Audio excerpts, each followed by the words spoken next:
안녕하십니까. 이제 동안고 기간이 끝나가요. 이렇게 한동안 공부를 하고 나면은 한번 이렇게 되돌아볼 필요가 있어요. 점검하는 시간이 반드시 필요한데, 우리가 어떤 기준으로 살았는가 이런 걸 한번 생각을 해볼 필요가 있습니다. 이제 안거가 시작될 때 전후로 또 100일 정진이 시작될 때랑 어느 정도 시간이 비슷해서요.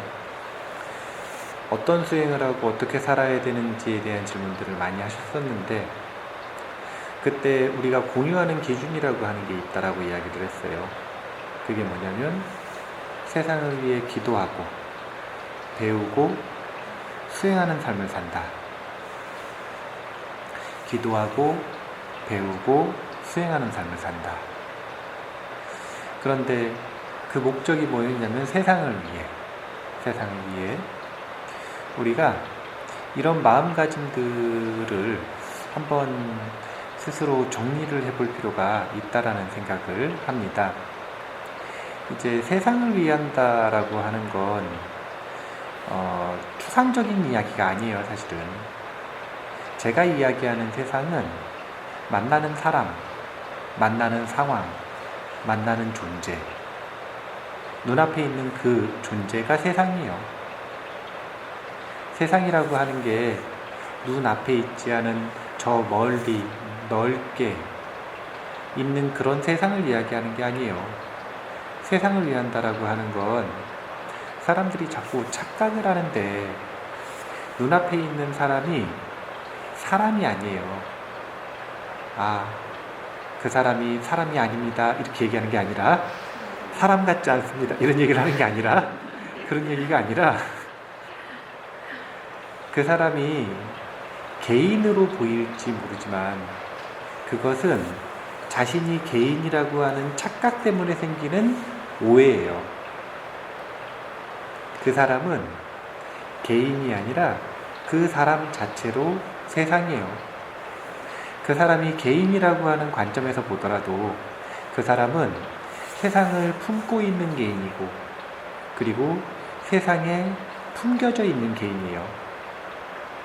그렇기 때문에 그 개인이, 그 사람이 개인이라는 관점에서 보더라도 그 사람 뒤에 세상이 있다라는 걸 알아야 되고, 그런 관점이 아니라면 사실은 그 사람은 원래 개인이 아니에요. 그냥 그 사람이 세상이에요. 그 사람이 나에게 하는 행동, 그 사람이 나에게 하는 말, 그 사람이 나에게 보여주는 태도, 그 사람과 나와의 관계 속에서 생겨나는 나의 호불호, 이익과 손해, 이 모든 것들이 전부 다 뭐냐면 세상이 내게 주는 메시지예요. 그 사람의 말이라고 생각하면 절대 안 된다니까요. 사람들이 인과라고 하는 걸 생각을 할 때 자꾸 착각을 해요. 인과가 되게 유치한 건 줄 알아요. 어떤 유치한 건 줄 아냐면, 내가 이 사람을 때렸다 이거예요. 그러면 과로 돌아올 때 이 사람한테 맞는 줄 알아. 세상을, 이 넓은 세상을 원룸만한 세계관으로 보는 거예요. 원룸 안에는 몇 명이나 살 수 있어요? 많이 살면? 한 5명? 칼잠 자고 한 5명? 세상이 5명이면 내가 이 사람 때리면 과로 이 사람한테 맞을 거예요. 그럴 수 있어요. 근데 세상은 그렇지 않아요. 세상은 무수한 변수가 있기 때문에 이 사람을 때리는 건 이 사람을 때린 게 아니라 세상을 때린 거예요. 그렇기 때문에 자기가 자기의 좁은 소견으로 생각하기에는 납득되지도 않고 비논리적이고 억울하다고 생각하는 곳에서 과보를 받게 되어 있어요. 우리는 정신을 똑바로 차려야 돼요. 눈앞에 있는 사람이 혹시 나보다 어리다 그래서, 혹시 나보다 힘이 약하다 그래서, 나랑 관계가 좀 안 좋다 그래서 그 사람을 무시하면 절대 안 돼요. 이건 세상을 무시하는 거예요. 그런 태도를 가지고 있으면 결국 세상에게 무시당하게 되어 있어요. 한 사람은 사람이 아니라니까요. 사람 같지 않다는 소리 아니에요? 사람이 아니라니까요. 이 사람은 그 자체로 세상이다. 그 자체로 세상이다. 이런 관점을 가지고 있어야 대승불자라고 할 수 있어요. 시야가 틀리잖아요. 시야가 그 사람을 상대하는 게 아니라 세상을 상대한다라고 생각을 해야 돼요. 제가 이제 이 절에 방사가 좀 부족해가지고 저기 원지에다가 아파트를 하나 전세를 얻었단 말이에요. 근데 전세를 얻는 과정에서 이제 부동산하고 거래를 하잖아요. 그런데 부동산 아저씨가 뭐 말도 안 되는 이제 서류를 하나를 띄는데 말도 안 되는 바가지를 씌우려고 그러더라고요. 그럼 그게 합리적인지 비합리적인지가 곧바로 판단이 되겠죠. 네. 그러면 속에서 곧바로 어떤 마음이 드냐면 손해보고 싶지 않다라는 마음이 딱 드는 거예요. 그런데 우리가 분명하게 알아야 돼요. 그 사람이 나를 속이는 게 아니라니까요. 세상이 나에게 주는 메시지예요. 그래서 그럴 때는 좀 여유로우면 그냥 손해보는 게 이익이에요. 곧바로 약간 좀 속으면 바보 같다 이런 생각이 들었다가 곧바로 생각이 전환이 탁 일어나더라고요. 어떻게 일어나냐면 아싸, 액땜이다. 그러니까 당장 경제적으로 너무 어려우면 적당히 손해보는 선택을 하는 게 좋아요. 그런데 경제적으로 너무 어렵지 않으면 그냥 팍 줘버리면 돼요.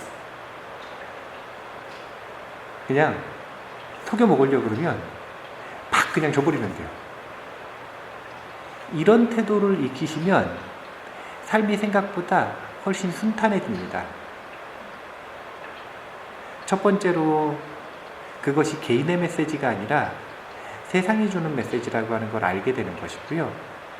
두 번째로는 이렇게 작은 것으로 큰 것들을 넘어갈 수가 있어요. 작은 것으로. 그 사람이 나쁜 사람이 아니라니까요. 그냥 그 사람은 꼭두각시라. 나의 인과에 걸려든 꼭두각시.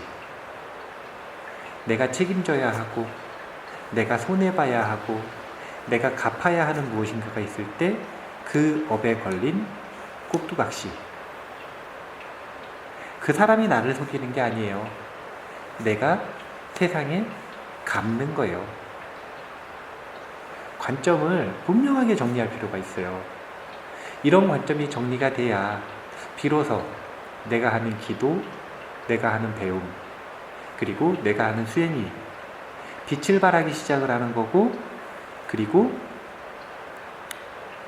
이 수행이 이 올바른 목적으로 향해 나아가고 쓰일 수가 있는 거예요.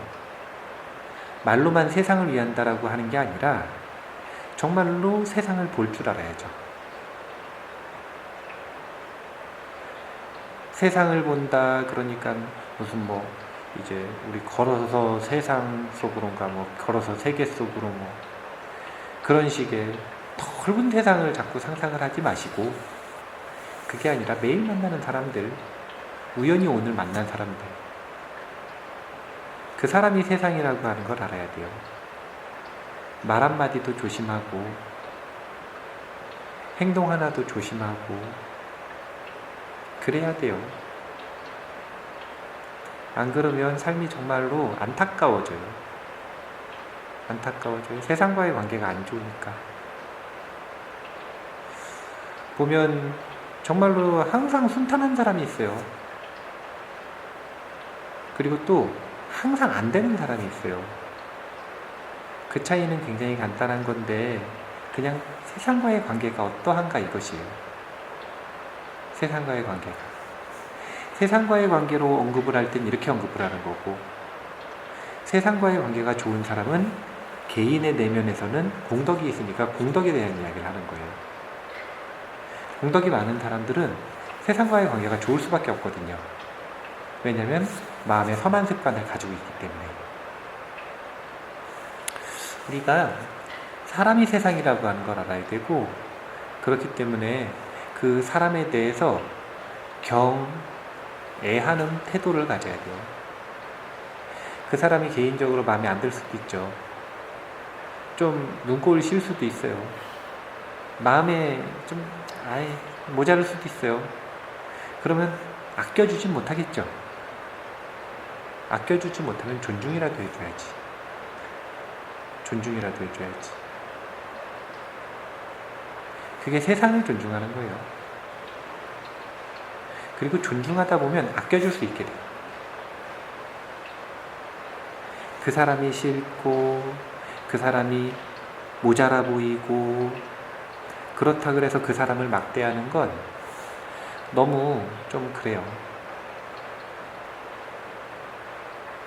뭐가 그러냐면, 그 사람은 어차피 자기 공부하는 사람이면 소화하고 넘어가 버리면은 그 사람한테는 좋은 기회죠.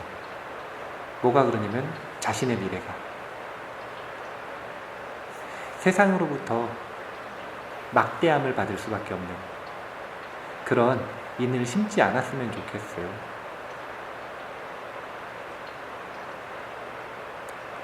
정신을 똑바로 차려야 돼요.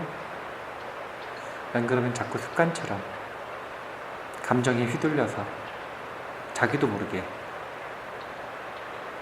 그 사람이 세상이라는 걸 모르고 하룻강아지 법무서인 줄 모르고 그 사람 뒤에 누가 있는지 모르고